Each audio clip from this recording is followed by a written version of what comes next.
Hi folks, so welcome back. So in this video, I'm going to cover a company from the auto ancillary space that is SJS Enterprise. ठीक है. So SJS Enterprise क्या करता है? They are थोड़ा एक इनका unique business model है. तो they are स्पेसिफिकली देखो they are more into designing of your decals, ये स्टिकर्स लोगोज जो आते हैं on your two wheelers four wheelers. ठीक है. तो मेजरली जो भी आपके आप जो अलग से भी अगर डेकोरेटिव अगर थोड़े सेगमेंट में जाते हो थोड़ा मॉडिफिकेशन भी कराते हो इन योर व्हीकल. ठीक है. तो दे ये सब जो जो स्टिकर्स लोगोज जो एक्स्ट्रा सब काम होता है they are one of the biggest player in that segment. ठीक है. एंड इनका मार्जिन भी देखो बहुत ही हाई है compare to other auto ancillary companies. Lumax industries they उनका EBITDA इज अराउंड 14-15% के आसपास. they specifically have an EBITDA margin of around 25-27% के आसपास. ठीक है. तो मतलब बहुत ही अच्छा खासा मार्जिन है. क्यों? क्योंकि ये प्रीमियम प्रोडक्ट्स है. ठीक है. मतलब कोई सब लोग कराते नहीं. ठीक है. ये डिज़ाइन थोड़ा एल्यूमिनियम बैजेस हो गए आपके. ऑल्सो अगर देखो तो कोटिंग्स हो गए आपके इन ऑल्सो आपके अगर अगर आप कोई भी टू व्हीलर या किसी बाइक या कुछ किसी पे भी अगर आप स्टिकर्स या कुछ लगाओ. ठीक है. एंड वहाँ पे अगर आप थोड़ा अगर लो क्वालिटी वाला लगाओ तो वो स्क्रैच एंड सब लग के डैमेज होता है. ठीक है. अगर आप ऊपर से कोटिंग कराओ तो. बट इनका कैसा है, इनके पास एक टेक्नोलॉजी है दैट इज़ IML टेक्नोलॉजी. ठीक है. इन मोल्ड लेबलिंग, इन मोल्ड डेकोरेटिव. उतना नाम पे मत जाओ. बट इसका मतलब यही है कि बेसिकली आपका जो प्री प्रिंटेड होता है ऑन योर बाइक. ठीक है. अगर एग्जांपल लूँ तो इसलिए it helps to prevent against any scratches dust जो भी है. ठीक है. तो समझ लिया हम लोग ने इसका बिजनेस मॉडल.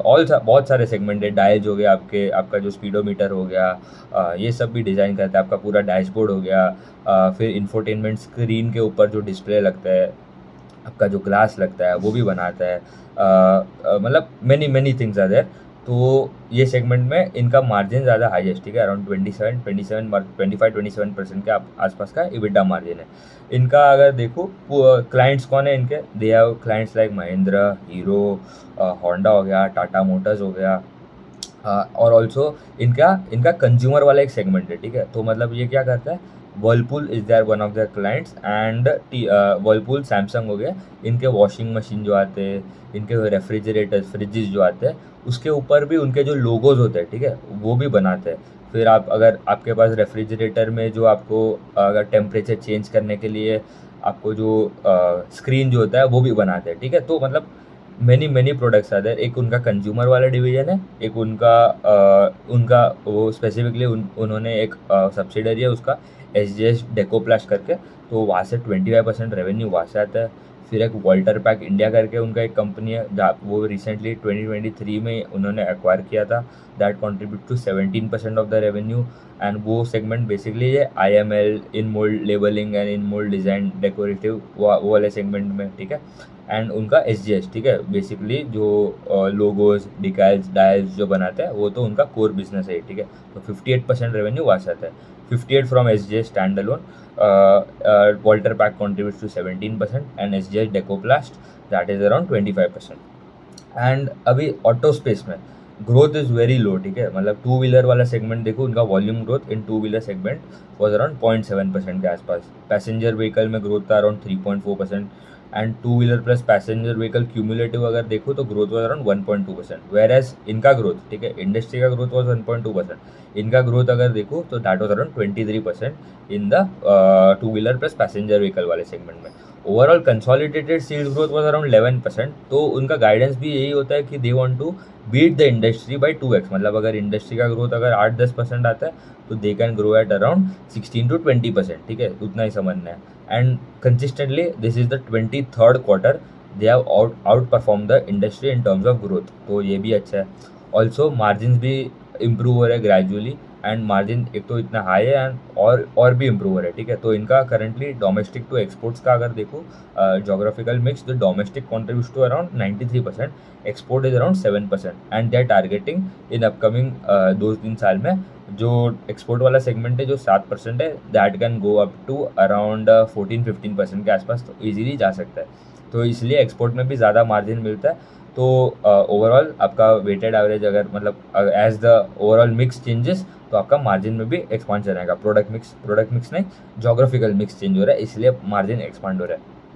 तो EBITDA सेल्स में ग्रोथ आया 11%, EBITDA में ग्रोथ आया around 16%, EBITDA margin was around 27.6 versus 26.6, 1% का इम्प्रूव आया on a YOY basis. And PAT standard around 23% growth आया पैट में, and PAT margin was around 16.5 versus 15%। अभी उन्होंने दे आर ऑल्सो नाउ मतलब focusing on more on they are increasing their kit value, ठीक है, content per vehicle जो बोलना है आपको, किट वैल्यू बोलना है, जो भी बोलना है, ठीक है। तो बेसिकली उनका पहले, ठीक है, previously before the acquisition of Walter pack India, उनका content per vehicle for the passenger vehicle was around 1200 के 1500 रुपये के आसपास था पर व्हीकल। वो एज अभी currently after acquisition of Walter pack India it has now around 3500 to 5000 के आसपास, मतलब ऑलमोस्ट 3 times हो गया है। They are 3 to 4 times they are content per vehicle average kit value. And वो बोल रहा है आगे जाके it can become around 15 to 20,000 भी हो सकते हैं इन अपकमिंग 2-3 साल में, 3-4 साल में it can easily become 3 to 4x। तो ये भी अच्छा है कि कंटेंट पर व्हीकल भी बढ़ा रहा है। बेसिकली कंटेंट पर व्हीकल इतना, इसका मतलब यही है कि अगर if you are supplying 100 units of, समझ लो यहाँ पे क्या है, एल्यूमिनियम बैजेज एग्जांपल ले रहा हूँ, 100 units of aluminium badges to a vehicle, ठीक है। एंड नेक्स्ट ईयर अगर आप 120 कर रहे हो तो आपका क्या बोल सकते हैं, growth is around 20%।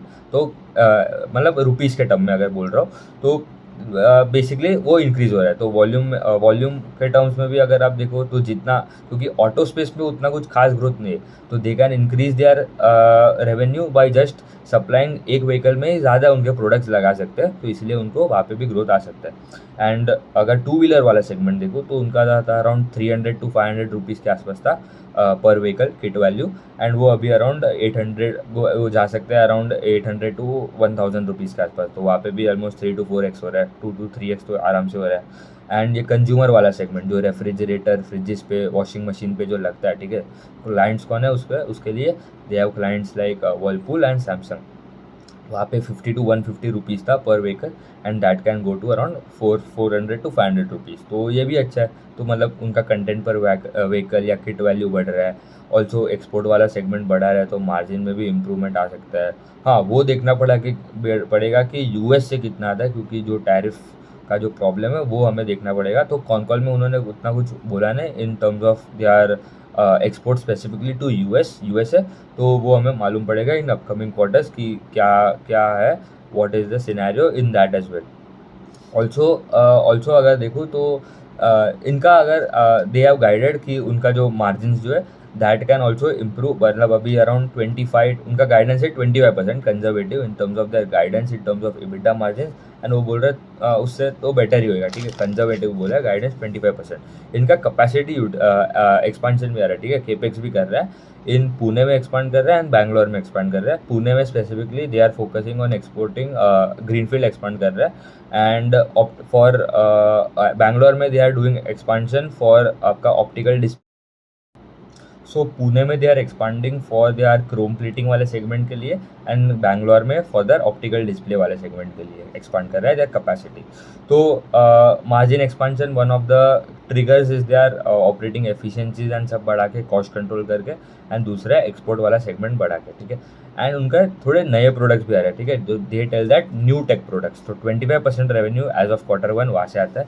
New tech products में क्या क्या आ सकता है, ये एल्यूमिनियम बैजेज हो गए आपके, ऑप्टिक प्लास्टिक टच स्क्रीन जो हो गया, उसके ऊपर जो ग्लास लगता है वो भी बना रहा है, that is also value added product. And ये स्क्रीन कवर ग्लास जो बोलते हैं, तो ये सब 2-3 जो प्रोडक्ट है that are specifically new technology product, and वहाँ पे मार्जिन भी ज़्यादा है, तो वहाँ पे एक्सपांड कर रहा है। वो भी as a percentage of overall revenue बढ़ेगा, तो वहाँ से मार्जिन भी एक्सपांड ऑटोमेटिकली हो ही जाएगा।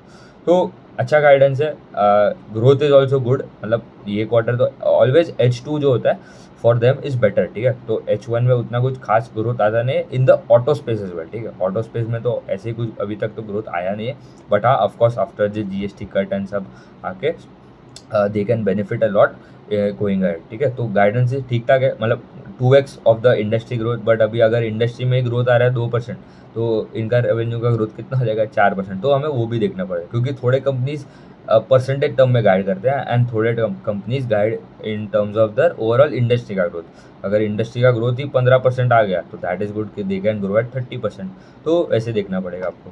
तो ठीक है, उतना ही रखते हैं, थैंक यू।